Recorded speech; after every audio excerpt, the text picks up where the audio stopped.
Hello good morning दोस्तों। GS लाजी channel में आपका स्वागत है। आइए हम एक नए सेशन की ओर आगे बढ़ते हैं और आज आपका सेशन है लाभ और हानि, प्रॉफिट एंड लॉस। तो इस चैप्टर के बारे में आइए छोटी छोटी बातें पहले समझते हैं और उसके बाद फिर सवाल पर आते हैं। चलिए आइए कुछ छोटी बातें आपको समझाता हूं, फिर उसके बाद हम लोग सवाल पर आएंगे। ठीक, जैसे कि लाभ बराबर क्या फार्मूला होता है? लाभ बराबर विक्रय मूल्य माइनस क्रय मूल्य। लाभ बराबर क्या फार्मूला आपका होता है? विक्रय मूल्य माइनस क्रय मूल्य। इसी तरीके से हानि बराबर आपका क्या होता है? क्रय मूल्य माइनस विक्रय मूल्य। यानी क्या होता है? क्रय मूल्य माइनस विक्रय मूल्य। अच्छा, आपको और एक चीज यहां समझाता हूं। जैसे इसी तरीके से अगर हम क्या करते हैं, प्रतिशत लाभ हमसे पूछे, प्रतिशत लाभ पूछे तो एक बात आप हमेशा ध्यान रखेंगे, जो आपका लाभ प्राप्त होगा, जो आपको लाभ प्राप्त होगा, अगर उसी को हमें प्रतिशत लाभ में बताना है तो हम क्रय मूल्य से क्या करेंगे? भाग दे देंगे और 100 से क्या करेंगे? गुणा कर देंगे। क्योंकि जो प्रतिशत लाभ होता है वो किस पर निकाला जाता है? लाभ या हानि होता है क्रय मूल्य पर निकाला जाता है। यानी प्रतिशत लाभ या हानि की गणना हम लोग क्रय मूल्य पर करते हैं, इसीलिए हमेशा क्रय मूल्य से ही डिवाइड करेंगे। इसी तरीके से आपसे अगर पूछ ले प्रतिशत हानि पूछ ले, तो जो भी आपने हानि निकाला है उसको क्या करना है? क्रय मूल्य से भाग दे देना है और 100 से गुणा कर देना है, तो आपका क्या आ जाएगा? प्रतिशत हानि आ जाएगा। यानी प्रतिशत लाभ हो या प्रतिशत हानि हो, हम उसकी गणना किस पर करते हैं? क्रय मूल्य पर करते हैं। और यहां तक आपको मैं एक और आसान तरीका समझाता हूं। आप इन सब फार्मूलों से बिल्कुल भी ना उलझा करें, क्योंकि देखिए अगर किसी बच्चे से पूछा जाता है जो कम समझदार है या थोड़ा कम पढ़ा लिखा है, जिसको अनुभव थोड़ा सा कम है, तो अगर उससे फार्मूला पूछा जाता है कि लाभ का फार्मूला बताओ, प्रतिशत लाभ का फार्मूला बताओ, तो कंफ्यूज हो जाता है, जवाब देने में हेजिटेशन आता है। लेकिन यह है कि यहीं पर अगर एक दूसरे तरीके से सवाल किया जाए कि एक वस्तु को आपने 200 रुपए में खरीदा और आपने उसे 250 रुपए में बेच दिया, तो बताइए क्या हुआ? तो तत्काल बता देगा कि 50 रुपए का लाभ हुआ। और यहां तक कि ये बात तो जो पढ़ा लिखा नहीं है वो भी बता सकता है। तो यानी कि चीजों को अगर हम कॉन्सेप्ट बना के चलेंगे तो फार्मूलों को हमको बार बार लिखने की जरूरत नहीं पड़ेगी। और इसी वजह से मैं आपको चाहता हूं आपसे कि आप हमेशा ध्यान दें, कोई भी चैप्टर पढ़ें आप कॉन्सेप्ट बना के पढ़ें, आप थॉट प्रोसेस अपने माइंड में डेवलप करें। अगर आपके माइंड में एक बार थॉट प्रोसेस डेवलप हो जाएगा तो पल भर में पलक झपते ही सवाल का जवाब आ जाएगा। चलिए आइए मैं कुछ छोटे छोटे सवालों की ओर से आगे बढ़ता हूं।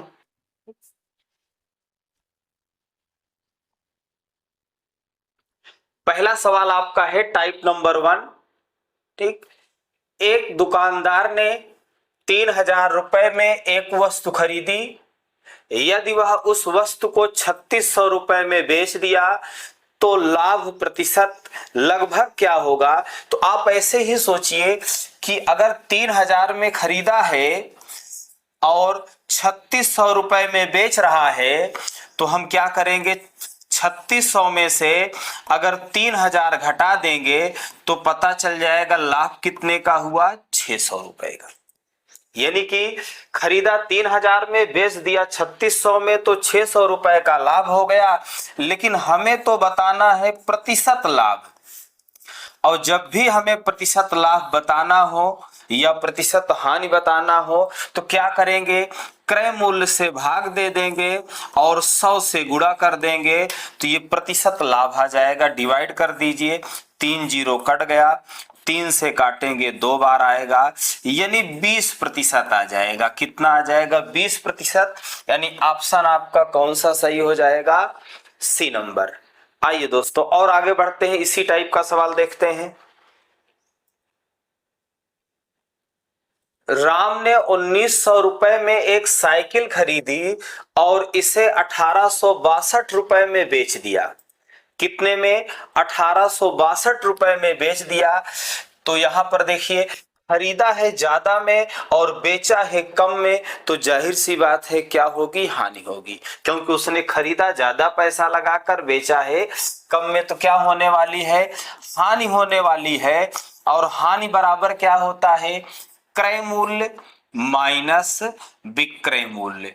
जब इसे हम घटाएंगे तो कितना आ जाएगा? 38।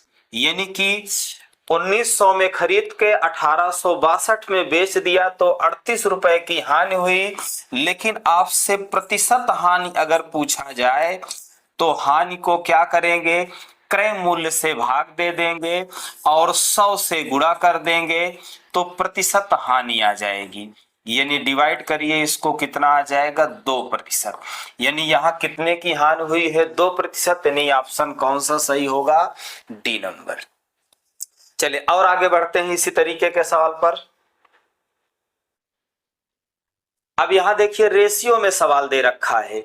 एक वस्तु के क्रय मूल्य और विक्रय मूल्य का रेशियो दिया है। तो आप देखिए यहां पर उसके कास्ट प्राइस और सेलिंग प्राइस का रेशियो दे रखा है।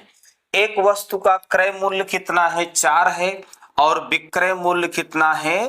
5 है। तो अब बताइए यहाँ लाभ कितने का होगा? यानी आपने खरीदा कितने में?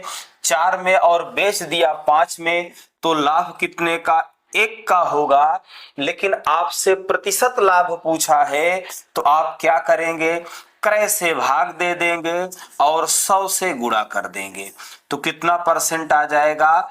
25%। यानी कितने का लाभ होगा? 25% का। यानी ऑप्शन आपका कौन सा सही होगा? D number. तो इस तरीके से आप सवाल को कर सकते हैं। चलिए अगले सवाल पर आते हैं। अब हम धीरे धीरे कुछ स्टेप को साइड करेंगे, बहुत ज्यादा स्टेप नहीं लिखेंगे।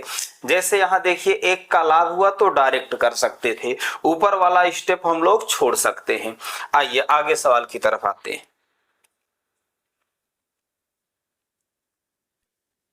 एक वस्तु का क्रय मूल्य, ये वही रिपीटेड सवाल है। चलिए अगले क्वेश्चन पर आते हैं। ये वही दोबारा सवाल आ चुका है।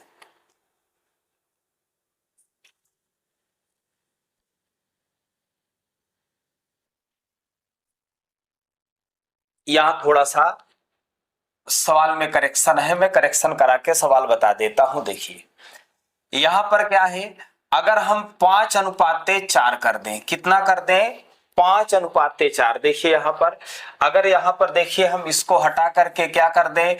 5:4 कर दें, तो सवाल को देखिए, क्रय मूल्य और विक्रय मूल्य का जो अनुपात है कितना है?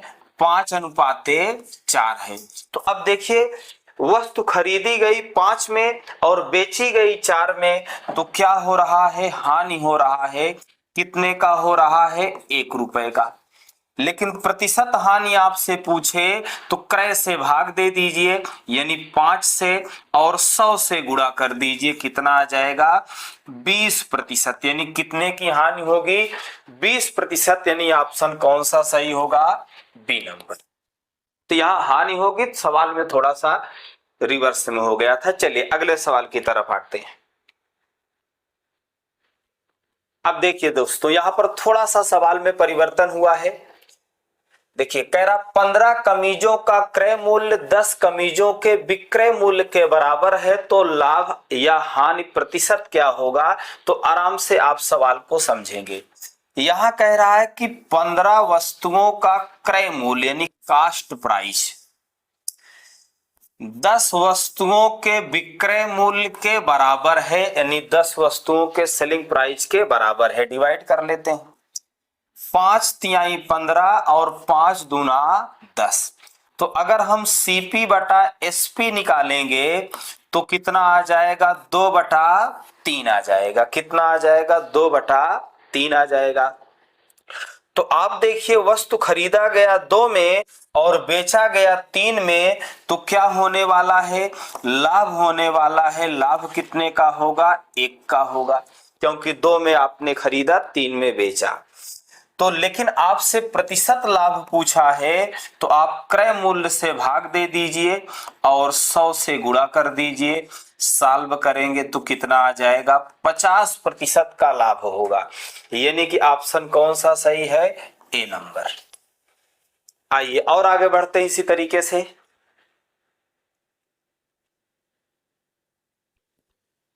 400 नींबुओं का लागत मूल्य 320 नींबुओं के बिक्री मूल्य के बराबर है।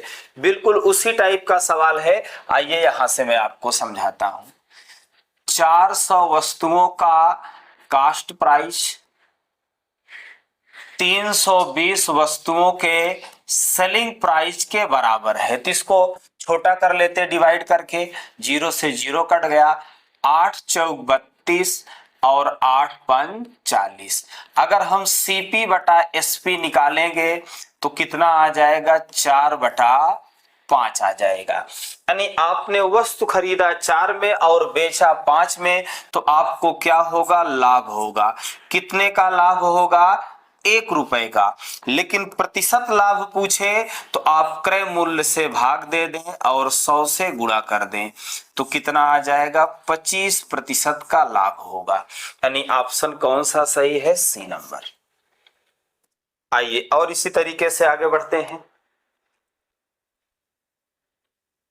अब देखिए आपको दोस्तों यहां पढ़ के ध्यान देना पड़ेगा, नहीं जल्दबाजी में ऐसा ना हो कि हमेशा क्रय मूल्य ही लिखते रहें। देखिए यहां लिखा गया है 16 वस्तुओं का विक्रय मूल्य, यानी कि 16 वस्तुओं का विक्रय मूल्य दिया गया है, यानी सेलिंग प्राइस दे रखा है। 16 वस्तुओं का विक्रय मूल्य 20 वस्तुओं के क्रय मूल्य के बराबर है। 20 वस्तुओं के क्रय मूल्य के बराबर है। सॉल्व कर देते हैं, 4 चौक 16 और 4 पंचे 20। तो यहां देखिए एसपी बटा सीपी निकालने के बजाय हम इधर निकाल लेते हैं सीपी बटा एसपी। तो कितना आ जाएगा यहां पर आपका, देखिए यहां पे 4 है और ये बटे में क्या आ जाएगा, 5 इधर आ जाएगा। यानी हमने ऊपर क्रय मूल्य को रखा तो उधर पक्षांतर करके कर दिया। अब देखिए आपने खरीदा 4 में और बेचा 5 में, तो क्या होने वाला है, लाभ होने वाला है। और कितने का लाभ होगा, 1 का। और प्रतिशत लाभ पूछा जाए तो आप क्रय से भाग देंगे और 100 से गुणा करेंगे, कितना आ जाएगा, 25%। यानी ऑप्शन ए सही हो जाएगा, 25% का लाभ होगा। आइए और आगे बढ़ते हैं दोस्तों। 15 सेबों का क्रय मूल्य 25 सेबों के विक्रय मूल्य के बराबर है। यानी 15 सेबों का क्या, कास्ट प्राइस 25 सेबों के सेलिंग प्राइस के बराबर है। तो पूछ रहा है हानि प्रतिशत। सॉल्व करते हैं, 5 तिहाई 15 और 5 25 हो जाएगा। तो हमें सीपी बटा एसपी चाहिए, तो सीपी बटा एसपी इक्वल टू 5/3। यानी आपने वस्तु खरीदा 5 में और आप बेच रहे हैं 4 में, 3 में खरीदा है 5 में, बेच रहे हैं 3 में, तो आपको हो क्या रहा है, हानि हो रहा है। कितने का हो रहा है, 2 का। आपने खरीदा है 5 में, बेचा है 3 में, तो 2 का हानि हुआ। लेकिन प्रतिशत हानि पूछे तो आप क्रय मूल्य से भाग देंगे और 100 से गुणा करेंगे, कितना आ जाएगा, 20 और कितना हो जाएगा, 40%। यानी ऑप्शन आपका देखिए यहां पर कौन सा सही होगा, बी नंबर। आइए और आगे बढ़ते हैं दोस्तों। अब यहां देखिए दूसरे तरह सवाल में थोड़ा परिवर्तन हुआ है। ठीक, विकास एक पुरानी बाइक को 30,000 रुपए में खरीदा और उसकी मरम्मत पर 5,000 रुपए खर्च किए। अगर वह बाइक को 42,000 रुपए में बेचता है तो उसका लाभ प्रतिशत। तो देखिए दोस्तों, अगर आप मान लेते हैं वस्तु को 30,000 में खरीद रहे हैं बाइक को और 5,000 अतिरिक्त खर्च कर रहे हैं, तो जो भी लाभ प्रतिशत लाभ या हानि की गणना करेंगे, जो भी लाभ या हानि की हम गणना करेंगे कुल विक्रय पर यानी कुल लागत पर करेंगे। यानी यहां खरीदा है 30,000 में, 5,000 अतिरिक्त खर्च हुआ है तो कुल लागत कितना आ जाएगी 35,000। यानी कि हमें जो भी लाभ हानि की गणना करनी है वो 35,000 पर करनी है। तो चलिए समझाता हूं। यहां पर कुल लागत क्या हो जाएगा, कुल लागत, कुल लागत आपका कितना हो जाएगा, यानी हम कुल क्रय मूल्य निकाल लेते हैं। देखिए आपने 30,000 का खरीदा है, 5,000 अतिरिक्त खर्च किए हैं, तो आपका हो गया कुल लागत कितना 35,000 रुपए। और आप कुल बेच रहे हैं कितने में, आप बेच रहे हैं कितने में 42,000 में, कितने में 42,000 में। आप चाहे तो इसका रेशियो भी निकाल के कर सकते हैं, कोई दिक्कत नहीं है। अब देखिए आपने 35,000 में खरीदा है, कुल लागत आया है, और 42,000 में बेच रहे हैं, तो क्या होने वाला है लाभ, कितने का होने वाला है, इसमें से इसको घटा लीजिए तो कितना आ जाएगा 7,000 रुपए। यानी 7,000 का क्या होगा, लाभ होगा। यानी 42,000 में बेचा है, 35,000 में खरीदा था। लेकिन आपसे प्रतिशत लाभ पूछा है, तो हम लाभ की गणना किस पे करेंगे, क्रय मूल्य पर, यानी कुल लागत पर। कुल लागत कितना है 35,000 गुणे 100, सॉल्व कर दीजिए, 1 2 3 कट गया, ये 35 दूना 70 और एक जीरो है, कितना आ जाएगा 20% आ जाएगा। यानी ऑप्शन कौन सा सही होगा, बी नंबर। आइए और आगे इसी तरीके का सवाल देखते हैं। एक व्यक्ति ने एक वस्तु को 1,200 रुपए में खरीदा और इसकी मरम्मत पर 300 रुपए खर्च किए और इसे 2,000 रुपए में बेच दिया, तो लाभ प्रतिशत बताना है। बिल्कुल उसी तरीके से देखते हैं सवाल को। देखिए कुल क्रय मूल्य कितना हो जाएगा, आपने 1,200 रुपए में खरीदा है और 300 रुपए उसकी मरम्मत पर खर्च कर दिया, तो 1,200 प्लस 300 आपका कुल कितना हो जाएगा 1,500 रुपए। यानी कुल लागत आपका कितना हो गया 1,500 रुपए। और आप बेच रहे हैं कितने में, तो आप बेच रहे हैं कितने में 2,000 रुपए में। यानी आपने खरीदा है 1,500 में, बेच रहे हैं 2,000 में, तो आपको क्या हो जाएगा, लाभ हो जाएगा कितने का 500 रुपए का। लेकिन आपसे प्रतिशत लाभ पूछा है, तो आप इसे क्रय मूल्य से भाग दे देंगे और 100 से गुणा कर देंगे, सॉल्व कर दीजिए, कितना आ जाएगा 5 एकन्नम 5, 5 तिहाई 15, 100/3 आ जाएगा। और जब 100/3 को डिवाइड करेंगे तो 33.33, यानी ऑप्शन कौन सा सही होगा, ए नंबर 33.33% या 33 सही 1/3 भी हो सकता है। आइए और आगे बढ़ते हैं। ये भी उसी तरीके का सवाल है, लेकिन यहां से कुछ अलग पूछ लिया है। रुपेश एक सेकेंड हैंड टीवी 4,600 रुपए में खरीदता है और इसकी मरम्मत पर कुछ पैसे खर्च करता है, फिर इसे 5,406 रुपए में बेचता है, जिससे 6% का लाभ होता है। तो रुपेश ने मरम्मत पर कितना खर्च किया, यानी इसकी मरम्मत पर कितना खर्च किया है। तो चलिए मैं आपको समझाता हूं। यहां पर देखिए उसने खरीदा कितने में है 4,600 रुपए में। मान लेते हैं कि इसकी मरम्मत पर कितना खर्च किया 100 रुपए, इसकी मरम्मत पर कितना खर्च कर दिया 100 रुपए। और इसे फिर क्या किया 106%, यानी कहने का मतलब 6% के लाभ पर बेचा। तो 6% के लाभ पर बेचा है, तो एक यानी कि 100 में क्या करेंगे 6 जोड़ देंगे, इसका 101% यानी 106% निकालेंगे, तो विक्रय मूल्य आ जाएगा कितना आ जाएगा 5,406 आ जाएगा। इसे सॉल्व कर लेते हैं। इसे जब डिवाइड करेंगे तो यहाँ 53 आ जाएगा और यहाँ 50। इसको 53 से काटेंगे, एक बार में कटेगा, फिर 0 आएगा, यहाँ 106 हो जाएगा, फिर 2 बार में कटेगा। तो यहाँ आप देखिए 4,600 हो गया प्लस x, अगर हम इसका यहाँ ले जाके गुणा करेंगे तो 0 आ जाएगा, 5 दूना 10 और 5 एकन्नम 5 यानी 5100 रुपए हो जाएगा। अब देखिए यक्स का मान कितना आएगा, 5100 में क्या करना है, 4600 घटा देना है, तो कितना आ जाएगा, 500 रुपए आ जाएगा। कितना, 500 रुपए। यानी ऑप्शन कौन सा सही होगा, ए नंबर। आइए दोस्तों इसी को एक और दूसरे तरीके से समझाता हूं आपको। देखिए यानी कि इसी को अगर एक स्टेप में आपको करना है तो देखिए कैसे करना है, मैं समझा रहा हूं आपको। यहां देखिए कि उसने बेचा कितने में है, यानी कि वस्तु को उसने बेचा कितने में है, 5406 रुपए में। और कह रहा है जब 5406 रुपए में बेचा है तो उसे 6% का लाभ हो रहा है। यानी कि अगर 6% का लाभ हो रहा है तो इसका मतलब ये किसकी वैल्यू है, 106 की वैल्यू है। यानी कि 6% के लाभ पर इतने में बेचा जा रहा है, इसका मतलब 106 की वैल्यू है।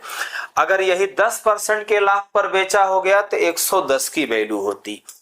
तो ये इसका मतलब 106 की वैल्यू है, और हम अगर 100 की वैल्यू निकाल लेंगे तो हमारा कुल क्रय मूल्य आ जाएगा। क्या, कुल क्रय मूल्य आ जाएगा। कुल क्रय मूल्य कितना होगा, डिवाइड कर देते हैं, इसको यहां डिवाइड करेंगे 50 आ जाएगा, 53, फिर से डिवाइड करेंगे, यहां एक बार जाएगा, फिर वही डिवाइड करना उसी तरीके से, तो ये कितना हो जाएगा, 5100। अब देखिए आपने खरीदा टीवी कितने में है, 4600 रुपए में, लेकिन कुल लागत कितना आ रहा है, 5100 आ रहा है। इसका मतलब आपने इस पर कितना अतिरिक्त खर्च किया है, 500 रुपए अतिरिक्त खर्च किया है उसकी मरम्मत पर। यानी ऑप्शन कौन सा सही होगा, ए नंबर। आइए और आगे बढ़ते हैं।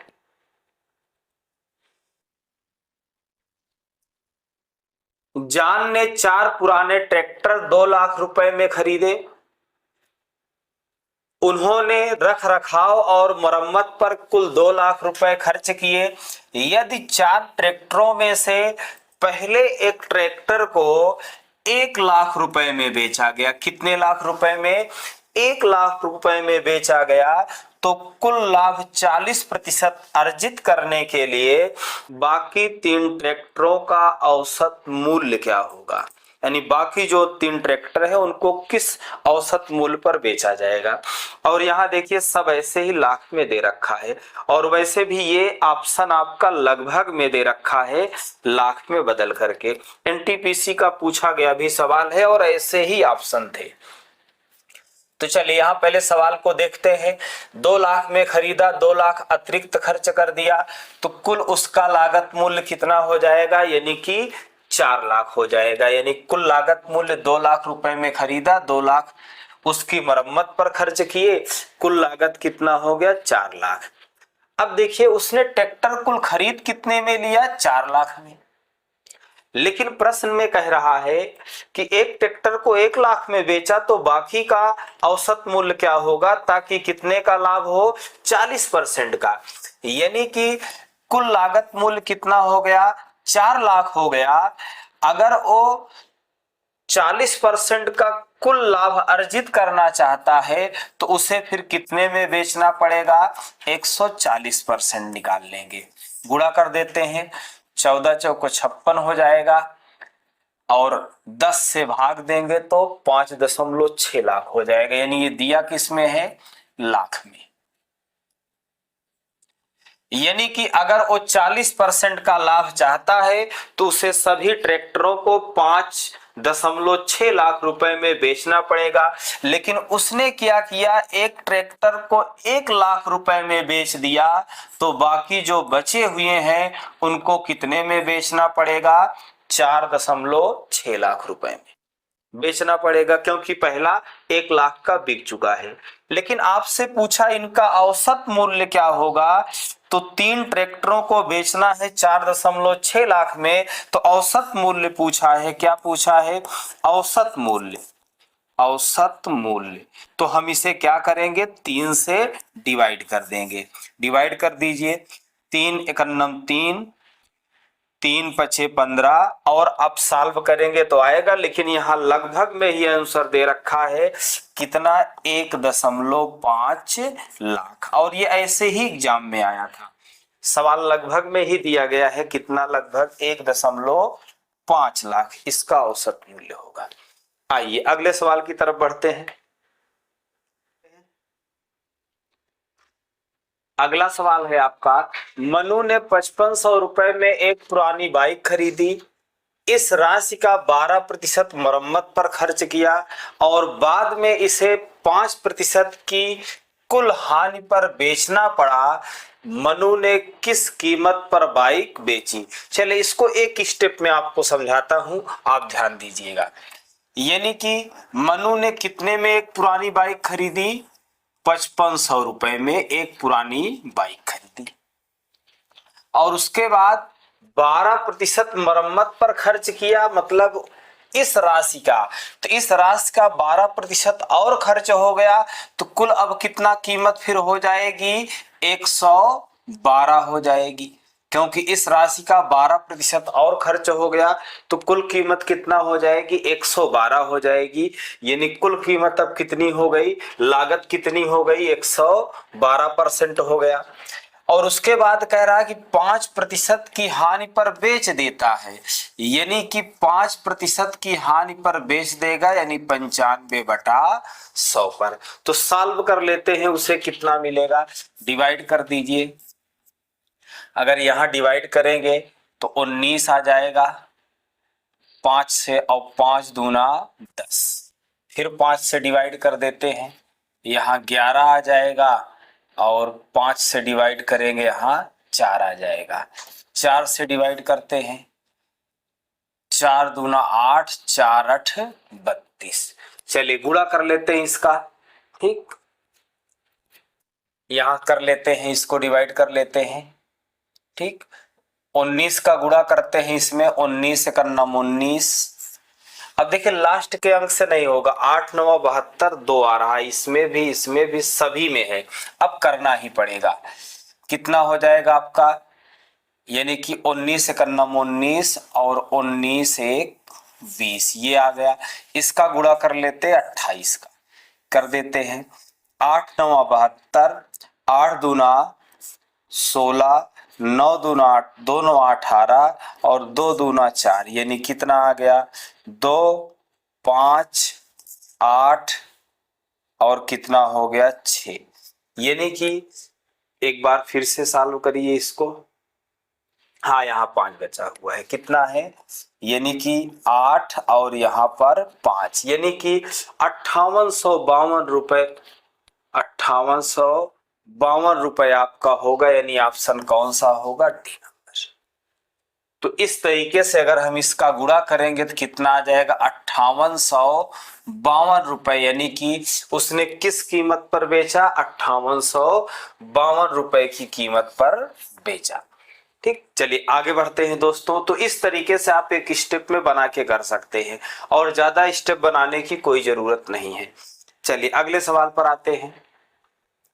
एक दुकानदार 100 संतरे 60 रुपए में खरीदा, यानी वो 100 संतरे कितने रुपए में खरीदा? 60 रुपए में खरीदा। वह परिवहन पर 15% खर्च करता है और 20% लाभ प्राप्त करने के लिए 100 संतरे का विक्रय मूल्य क्या होगा? तो ये भी बिल्कुल उसी तरीके से है। अब देखें आप, यहां तो 100 संतरे खरीदा भी और 100 संतरे बेचा भी, मात्रा तो उनकी बराबर है, सिर्फ हमें कीमत पर ध्यान रखना है।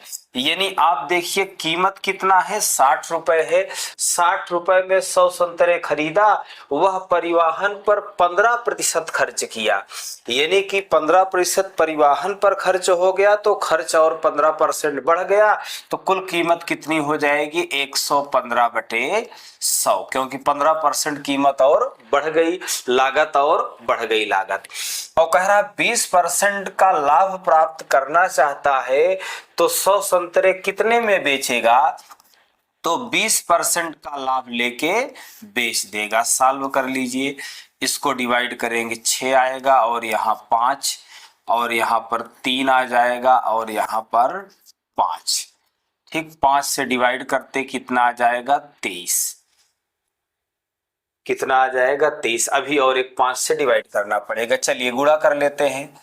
कितना हो जाएगा 6 त्रिक 18, 18 त्रिक का 54 और 18 दूना 36 और 5 जोड़ेंगे तो 41 हो जाएगा। अब इसे हमें कितने से भाग देना है 5 से, तो डिवाइड कर दीजिए। 5 8 40 और 5 दूना 10 और 5 8 40 यानी 82.8 रुपए हो जाएगा। यानी ऑप्शन कौन सा सही होगा?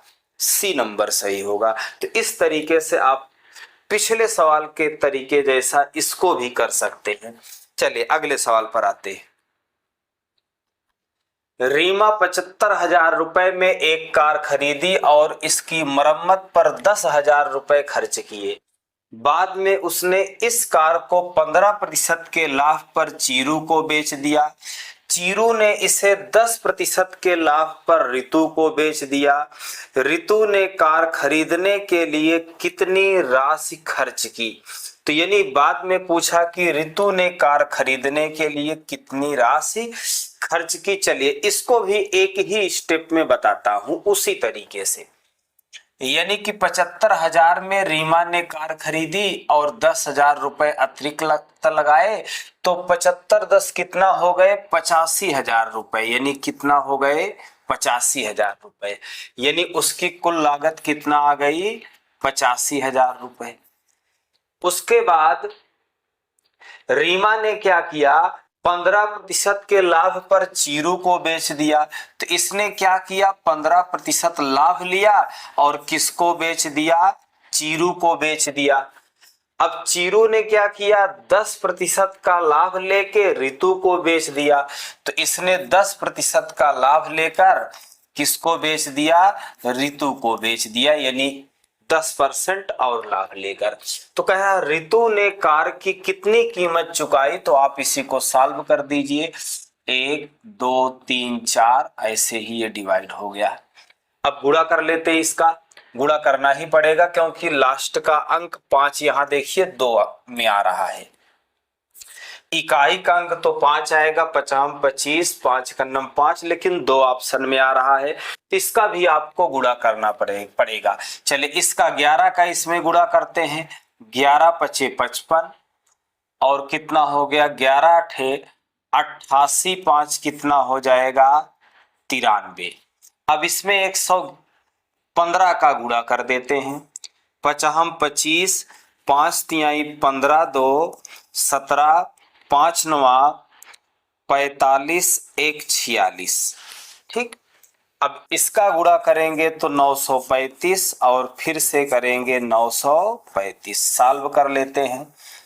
5 आ गया, 2 आ गया, 6 3 9 1 10 5 15 9 1 10 7 17 और यहाँ पर 10 यानी कि 1,07,525। यानी ऑप्शन कौन सा सही होगा?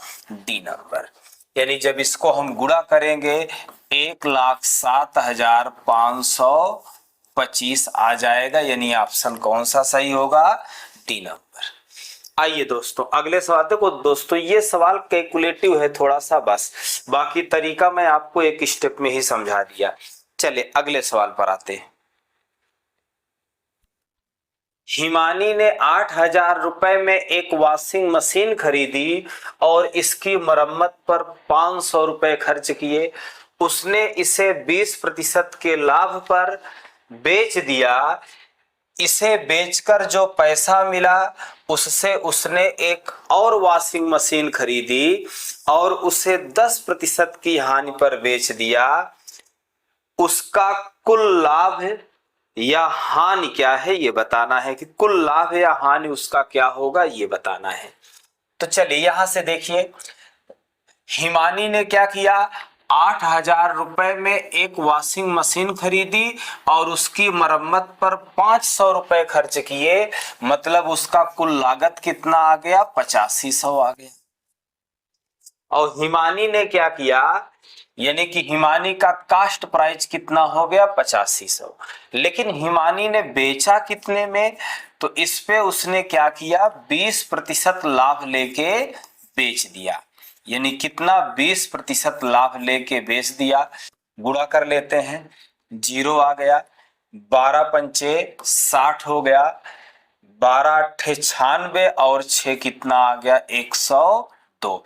यानी कि 10,200 रुपए में बेची। अब उसने क्या किया, इसी पैसे से एक और वॉशिंग मशीन खरीदी, यानी इसी पैसे से एक और वॉशिंग मशीन खरीदी और उसको 10% की हानि पर बेच दिया। तो यानी कि अब उसने एक और, ये सेलिंग प्राइस 1 मान लेते हैं, अगला सेलिंग प्राइस 2 मान लेते हैं। यानी उसने पहले इतने में खरीदी और इतने रुपए में बेची, फिर इतने पैसे का ही उसने एक और खरीदा वॉशिंग मशीन और कितने परसेंट की हानि पर बेच दिया, 10% की हानि पर बेच दिया। सॉल्व कर लेते हैं, 0 हो जाएगा, 9 दूना 18 और 9 एकन्ना 9, यानी इतने में बेच दिया। तो अब पूछा गया है उसे कुल लाभ या हानि। देखो यहां पर, यानी कि उसने कुल कितना पैसा लगाया था, 8500 लगाया था। अभी उसके पास कुल कितना पैसा मौजूद है, 9180 मौजूद है।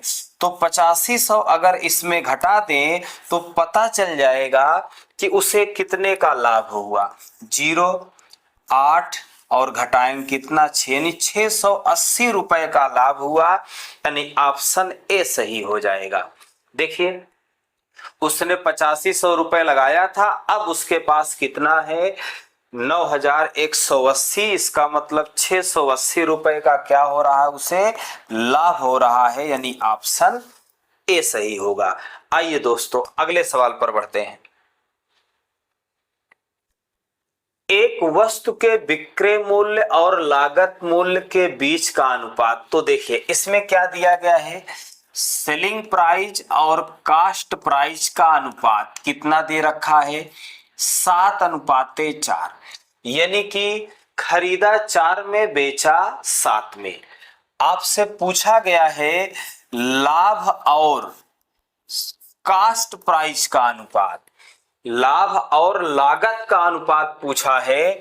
तो आप देखिए कि खरीदा 4 में, बेचा 7 में, तो लाभ कितने का हुआ 3 का और कास्ट प्राइस कितना है 4 है। यानी कि लाभ और क्रय मूल्य का अनुपात कितना आ जाएगा 3:4। यानी ऑप्शन कौन सा सही होगा, डी नंबर। तो आइए दोस्तों अगले सवाल पर बढ़ते हैं।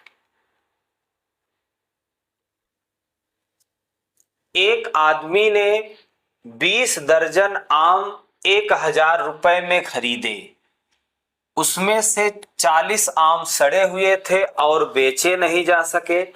30% लाभ अर्जित करने के लिए उसे शेष आमों को प्रति दर्जन किस दर पर बेचना चाहिए। तो पहले आप देखिए यहाँ कितना है 20 दर्जन।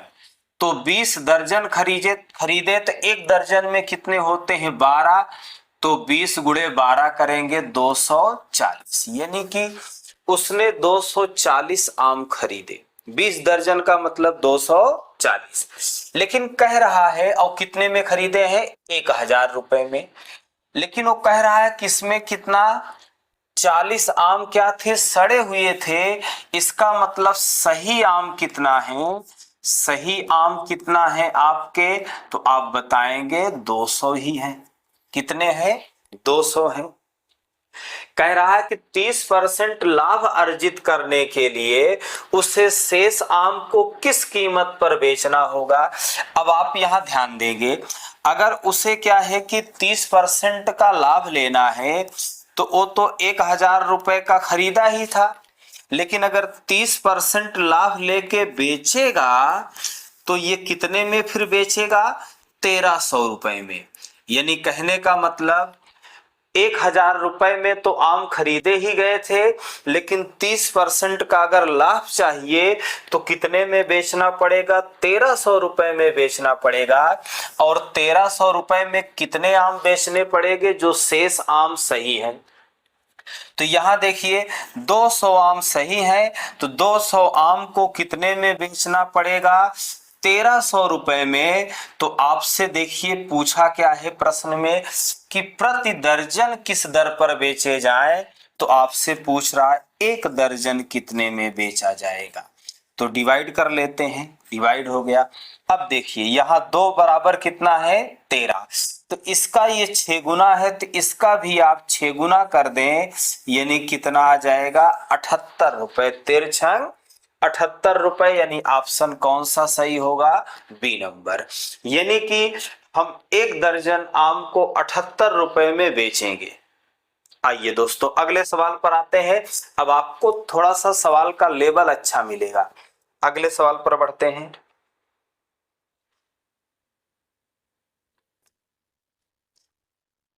सुबीहा ने अपनी दुकान के लिए प्रत्येक 8 रुपए की दर से, यानी कि प्रत्येक 8 रुपए की दर से 240 कप खरीदे। यानी कि एक कप कितने का था? 8 रुपए का, और 240 कप खरीदे। तो देखिए यहाँ पर उसका कुल लागत मूल्य कितना हो गया होगा? 240 कप खरीदे और प्रत्येक कप कितने का था? 8 रुपए का। तो कुल देखते हैं कितना लागत आ जाएगा? 0, 8 चौक 32, 8 दूना 16, 3 19, यानी 1920 रुपए में। आगे बढ़ते हैं। कह रहा परिवहन के दौरान 24 कप खराब हो जाते हैं। तो यहां पर देखिए कुल कप, यहां सही कप देखते हैं। देखिए परिवहन के दौरान कितने कप खराब हो जाते हैं? 24, यानी तो सही कप कितने हैं? तो कुल कितना थे? 240, जिसमें से 24 खराब हो गए, तो सही कितना बचे? 216। 216 कप सही बचे। अब इन 216 कपों को कितने रुपए के हिसाब से बेचेगा? 12 रुपए कप के हिसाब से बेचा, प्रत्येक को बेच दिया। तो देखते हैं कितने का बिकेगा। बरछंग 72, और 12 एकन्नम 12, 7 19, और 12 दूना 24, 1 25, यानी कि खरीदा था कितने में? 1920 में, और बेचेगा कितने में? 2592 में, यानी 2592 में। तो क्या होगा? लाभ होगा। क्या होगा? लाभ होगा। कितने का होगा? अब देखो बेच रहा है इतने में, तो इसमें से इसको घटाइए कितना? 2, इसमें से इसको घटाइए कितना? 7, इसमें से कर ही लीजिए 14 में इसको घटाइए कितना? 6, यानी कि यहाँ पर कितना बचा हुआ है? हाँ 15। 15 में 9 घटाएंगे 6 आ जाएगा।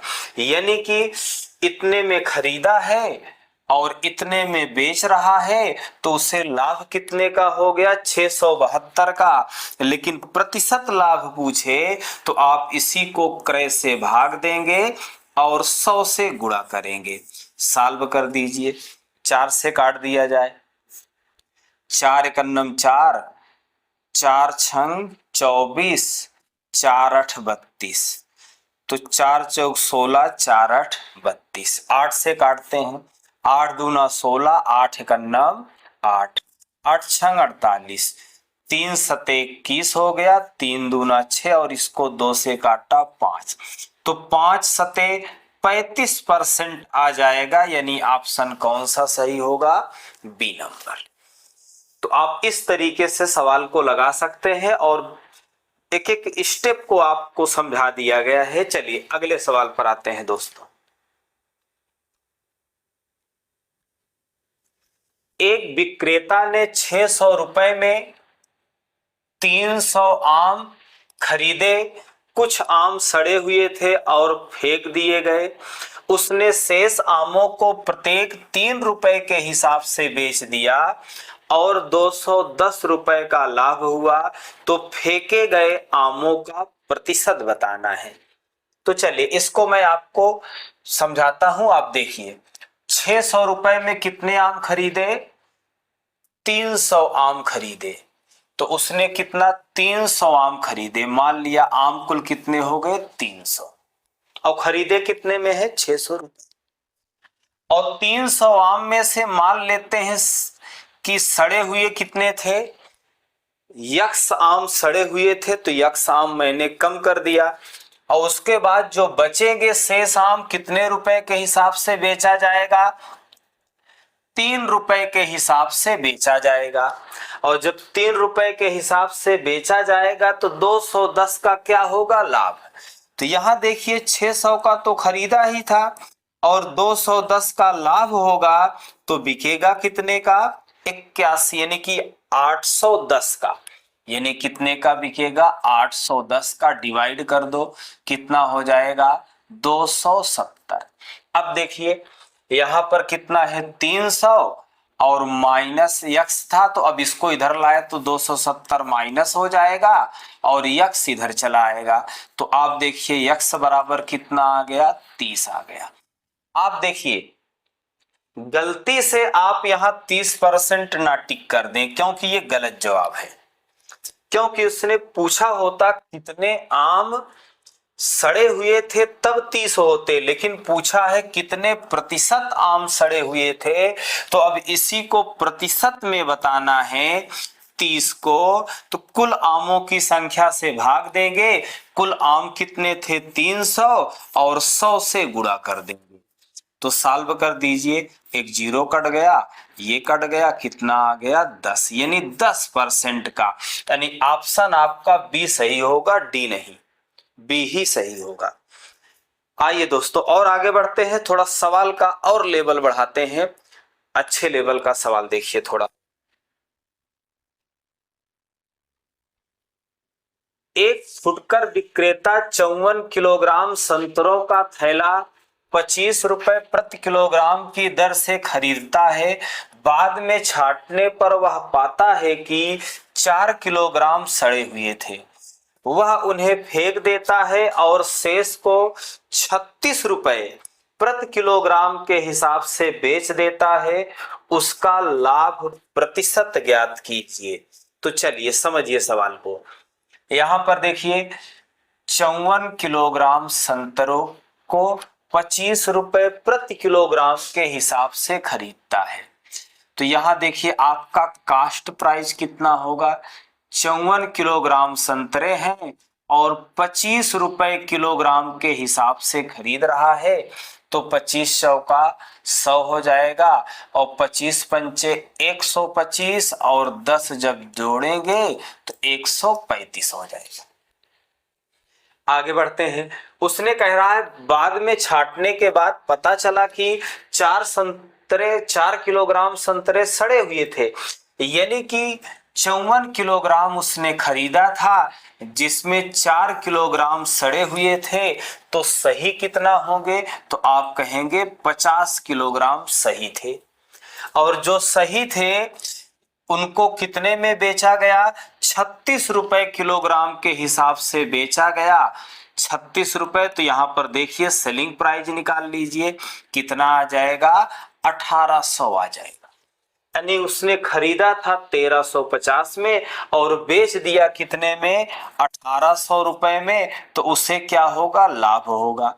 आप इसमें से इसको घटा दीजिए तो देखिए कितने का लाभ होगा, 450। लेकिन आपसे प्रतिशत लाभ अगर पूछे तो आप क्रय मूल्य से भाग दे दीजिए और 100 से गुणा कर दीजिए। चलिए सॉल्व कर लेते हैं। 45 एकन्नम 45 और 3 100/3 यानी कितना हो जाएगा, 33.33, यानी ऑप्शन कौन सा सही है, ऑप्शन नंबर सी। यानी जब इसे सॉल्व करेंगे तो कितना आ जाएगा, 33.33%। आइए और आगे बढ़ते हैं दोस्तों। यक्स ने एक कार को 1,50,000 रुपए में खरीदा और फिर वाई को 5% के लाभ पर बेच दिया। वाई ने बाद में इसे 2% की हानि पर यक्स को वापस बेच दिया। पूरे लेन देन में यक्स के लिए समग्र लाभ या हानि ज्ञात कीजिए। तो आप दोस्तों इस सवाल को कायदे से समझिएगा। यहां पर देखिए आप अगर सवाल करने बैठेंगे, एक एक स्टेप दर्शाएंगे तो बहुत ज्यादा उलझ जाएंगे। अभी देखिए सीधा वैल्यू अगर हम लेके चलेंगे हम आपको प्रतिशत में बिल्कुल आसानी से समझाते हैं। देखिए, मान लेते हैं कि कीमत कितना थी, 100 थी। यक्स ने कीमत कितना ली, यानी यक्स की कीमत कितना थी, 100 रुपए थी। और यक्स ने वाई को कितने पर बेचा, यानी यक्स के पास जो कीमत थी कितनी थी, 100 रुपए की थी। और यक्स ने वाई को कितने में बेचा, 5% के लाभ पर बेचा। तो कितने का बेचेगा, 105 का। यानी कि देखिए, यक्स के लिए मान लेते हैं कीमत कितना थी, 100 थी, यानी कि 100% लेके चलते हैं। और यक्स ने वाई को 5% लाभ पर बेच दिया। अब देखिए, वाई ने बाद में पुनः यक्स को बेच दिया, वाई ने बाद में पुनः यक्स को बेच दिया और 2% के लाभ पर बेचा। कितने पर, 2% के लाभ पर बेचा, यानी कि हानि पर बेचा है, 2% की हानि पर बेचा है। तो यहां देखिए, यानी कि अगर हम यहाँ 105 दिया गया है, 105 को अगर हम 2% की हानि पर बेचेंगे तो इसका 2% निकालिए, कितना आता है, यानी कि 2% इसका निकालते हैं, कितना आता है। तो आप अगर इसका 2% निकालेंगे तो यहाँ गुणा कर लीजिए आप सीधा सीधा, 5 दूना 10, 2 पंचे 10 और 2 एकन्ना 2, ये आ गया। और इसको डिवाइड करेंगे तो ये आ जाएगा। आप समझे इसको, यानी उसने क्या किया, 2% की हानि पर बेच दिया, मतलब उसने क्या किया, 2% की हानि पर बेचा तो उसे इतने का हानि हुआ। तो यहाँ की देखो, ये बेचा कितने में होगा, तो इतना कम में बेचा। तो 105 में अगर इतना कम करेंगे तो कितना आ जाएगा, 103.9 आ जाएगा। कितना, 103.9। देखिए, यानी कि इतना कम में बेचा है तो 103.9। ये तो मैं आपको समझाने के लिए लिख रहा हूं, अभी तो इसको डायरेक्ट आपको हल करा दूंगा। देखिएगा, अब देखिए, उसने 100 रुपए की लागत में खरीदा था, फिर उसने 105 रुपए में बेचा, किसको, वाई को, किसने, यक्स ने। तो यक्स के पास अभी मौजूद कितने हैं, 105 रुपए। लेकिन यक्स क्या कर रहा है, फिर से वही वस्तु खरीद रहा है, और खरीद कितने में रहा है, 103.9 में खरीद रहा है। 103.9 में, यहाँ एक आपका होगा 102.9, यानी कि 102.9 में खरीद रहा है। जब ये 102.9 में खरीद रहा है तो देखो, वस्तु उसने थी जो बेची थी वो वस्तु पुनः पा गया है। लेकिन यहां देखिए, 105 रुपए में क्या किया था, उसने बेचा था और दोबारा खरीद कितने में रहा है, 102.9 में खरीद रहा है। तो इसका मतलब उसके पास कितने रुपए बचे रहेंगे, 2.1 बचे रहेंगे। तो देखिए, यहाँ पे डायरेक्ट आपका 2.1 आ गया कि नहीं, आपको समझाना था सीधा बस। अब आप देखिए, यानी कि उसे कितने का लाभ हो रहा है, 2.1 का लाभ हो रहा है। तो डायरेक्ट जो कुल वैल्यू दी गई है 1,50,000, उसका आप 2.1% निकाल लीजिए, सॉल्व कर लीजिए। एक दशमलव हट जाएगा, इसकी वजह से एक जीरो आ गया। गुणा कर देते हैं, 15 एकन्नम 15, 15 दूना 30, 1 31, यानी 3150 रुपए का क्या होगा, लाभ होगा। ठीक, तो आप यहां देखिए, डायरेक्ट यहां आप कर सकते हैं। अगला सवाल मैं समझा रहा हूं, डायरेक्ट आपको समझाऊंगा। ठीक, चलिए दोस्तों, अगले सवाल पर आते हैं। अब ये उसी टाइप का सवाल है, ये भी एनटीपीसी का पूछा गया सवाल है, लेकिन अब मैं इसको आपको डायरेक्ट समझाऊंगा। देखिएगा, मान लेते हैं यक्स ने कितने में खरीदा था, 100 रुपए में, और यक्स ने 5% के लाभ पर वाई को बेच दिया, मतलब 105 पर बेच दिया। अब वाई यक्स को पुनः बेचेगा कितने पर, 1% की हानि पर। तो आप 105 का 1% निकाल लीजिए, क्योंकि वो जब उसे 1% की हानि पर बेचेगा तो वही क्या होगा, यक्स को लाभ हो जाएगा। तो जब इसका आप 1% निकालेंगे तो कितना हो जाएगा, 1.05। तो इतने का ही क्या होगा, यक्स को लाभ होगा। यानी कि अब आप निकाल लीजिए यहाँ पर यक्स को इतने का ही लाभ होगा तो आप 1,50,000 का 1.05% निकाल लीजिए, क्योंकि हमने ये प्रतिशत में लेके चला है। ठीक, ये कट गया और 2 जीरो इसका दशमलव हटा देगा, गुणा कर लीजिए, ये हट गया दशमलव, 15 पछे 75 हो गया और 15 एकन्नम 15, यानी कि 1575, यानी ऑप्शन कौन सा सही होगा? B number. तो इस तरीके से आप इसको आसानी से सॉल्व कर सकते हैं। पिछले सवाल को भी आप देखिए, यहाँ पर पिछले सवाल को भी आपको इतना नहीं करना था। यहाँ पर देखिए, मैं एक बार फिर से समझाता हूं। देखिए, यक्स ने कितने में खरीदा था? 100 में, 105 में फिर बेच दिया वाई को, और वाई ने फिर क्या किया? पुनः यक्स को बेचा, लेकिन 2% की हानि पर। तो वही जो 2% की हानि पर बेचेगा, वही उसका 2% निकाल लेंगे, यक्स को फायदा होगा। जब इसे सॉल्व करेंगे तो कितना आ जाएगा? गुणा करने पे 210, डिवाइड करेंगे तो ये आ जाएगा, यानी 2.1।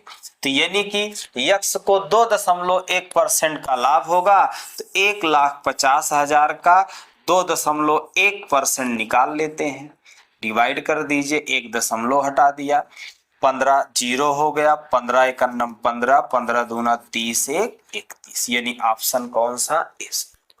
तो इस तरीके से दोस्तों आप ये सवाल कर सकते थे। काफी अच्छा सवाल था ये सवाल आपके लिए। अगर आप ध्यान नहीं देंगे कायदे से सवाल को तो गलत कर सकते हैं। चलिए दोस्तों, बस आज के लिए इतना ही। आज का सेशन यहीं पर समाप्त होता है। जय हिंद।